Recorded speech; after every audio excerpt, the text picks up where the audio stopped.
اعوذ باللہ من الشیطان الرجیم بسم اللہ الرحمن الرحیم۔ بروہی اردو آفیشیل کے تمام ناظرین کو سلام عرض کیا جاتا ہے۔ ناظرین، اگر آپ میرے اس چینل پر پہلی بار آئے ہیں تو مہربانی کر کے میرے اس چینل کو سبسکرائب کر لیجئے اور ساتھ بنے بیل آئیکن کو بھی پریس کر دیجئے تاکہ میری آنے والی ہر نئی ویڈیو آپ تک پہنچ سکے۔ تو چلیے آج کی اس ویڈیو کو شروع کرتے ہیں۔ دوران سفر امام احمد بن حنبل رحمۃ اللہ علیہ کا گزر جب ایک بستی سے ہوا تو شام کے سائے گہرے ہو رہے تھے اور رات کی سیاہی دن کے اجالے کو بس نگلنے ہی والی تھی۔ امام صاحب نے سفر جاری رکھنے کا ارادہ ترک کرتے ہوئے وہیں رات بسر کرنے کا فیصلہ کیا۔ بستی کی چھوٹی سی کچی مسجد میں جا کر پہلے مغرب اور عشاء کی نمازیں ادا کیں اور پھر تھوڑی دیر آرام کرنے کے لیے چٹائی پر لیٹ گئے۔ ابھی جاگ ہی رہے تھے کہ بستی کے پہرے دار نے بیرونی دروازے سے جھانک کر دیکھا اور امام صاحب کو صحن میں لیٹا ہوا دیکھ کر اندر آ گیا۔ اس نے امام صاحب سے اپنے مخصوص اکھڑ لہجے میں کہا، یہ سونے کی نہیں نماز پڑھنے کی جگہ ہے، لہٰذا آپ نے اگر نماز پڑھ لی ہے تو یہاں سے تشریف لے جائیں۔ امام صاحب نے اسے سمجھانے کی کوشش کی کہ وہ ایک مسافر ہے، رات ہو جانے کے باعث انہیں مجبوراً رکنا پڑا ہے، بستی میں ان کا کوئی جانے والا بھی نہیں، لہٰذا وہ مہربانی کر کے انہیں مسجد میں رات گزار لینے دیں۔ صبح نماز فجر ادا کرتے ہی وہ اپنے سفر پر روانہ ہو جائیں گے۔ لیکن پہرے دار پر ان کی باتوں کا کوئی اثر نہیں ہوا۔ وہ مسلسل امام صاحب کو پریشان کرتا رہا۔ اس نے ایک ہی رٹ لگا رکھی تھی کہ یہ سونے کی جگہ نہیں ہے۔ جواب جاہلاں باشد خاموشی کے مصداق امام صاحب نے اس کے ساتھ بحث کرنا فضول جانا۔ بدستور لیٹے رہے اور خاموشی اختیار کر کے آنکھیں موند لیں۔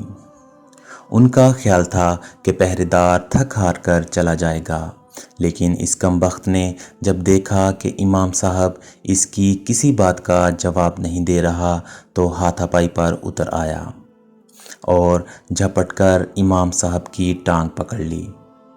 اس نے انہیں گھسیٹنا شروع کر دیا اور کھینچتا ہوا مسجد سے باہر لے گیا۔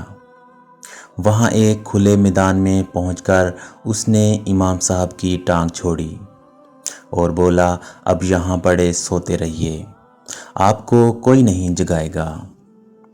وہ ابھی جانے کے لیے پوری طرح مڑا بھی نہ تھا کہ سامنے گلی سے ایک ہاتھ میں لالٹین اور دوسرے میں تسبیح لیے آتے ہوئے ایک بزرگ نے اسے امام صاحب کے ساتھ بدتمیزی کرتے ہوئے دیکھ لیا۔ تیز تیز قدم اٹھاتے ہوئے وہاں پہنچے، پہرے دار کو سرزنش کی اور کہا کہ کسی مسافر کے ساتھ پیش آنے کا یہ کون سا طریقہ ہے۔ پھر امام صاحب سے پہرے دار کے نامناسب رویہ پر معذرت کی اور انہیں بطور مہمان ٹھہرانے کے لیے اپنے گھر لے گئے۔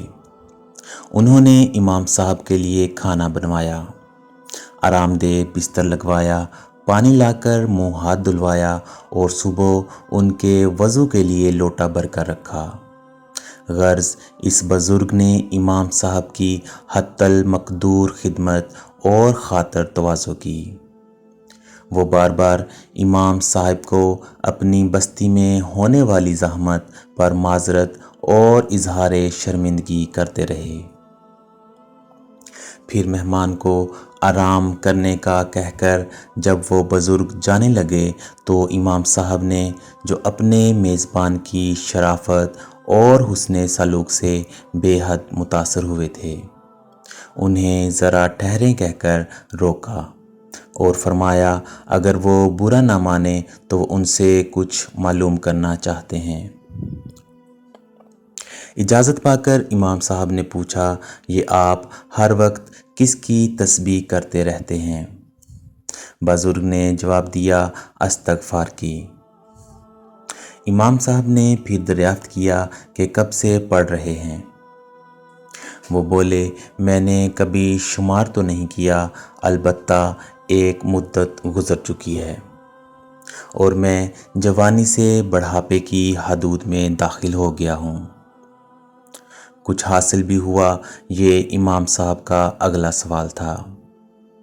بزرگ نے اللہ کا شکر ادا کیا جس نے بقول اس تسبیح کی برکت سے ان کی ہر خواہش پوری کی ہے، اور اپنی بات کی وضاحت کرتے ہوئے بولے شاید ہی میری کوئی خواہش، آرزو یا کوئی تمنا ایسی ہو جو پوری ہونے سے رہ گئی ہو۔ پھر آپ نے اب تک یہ مشق کیوں جاری رکھی ہوئی ہے؟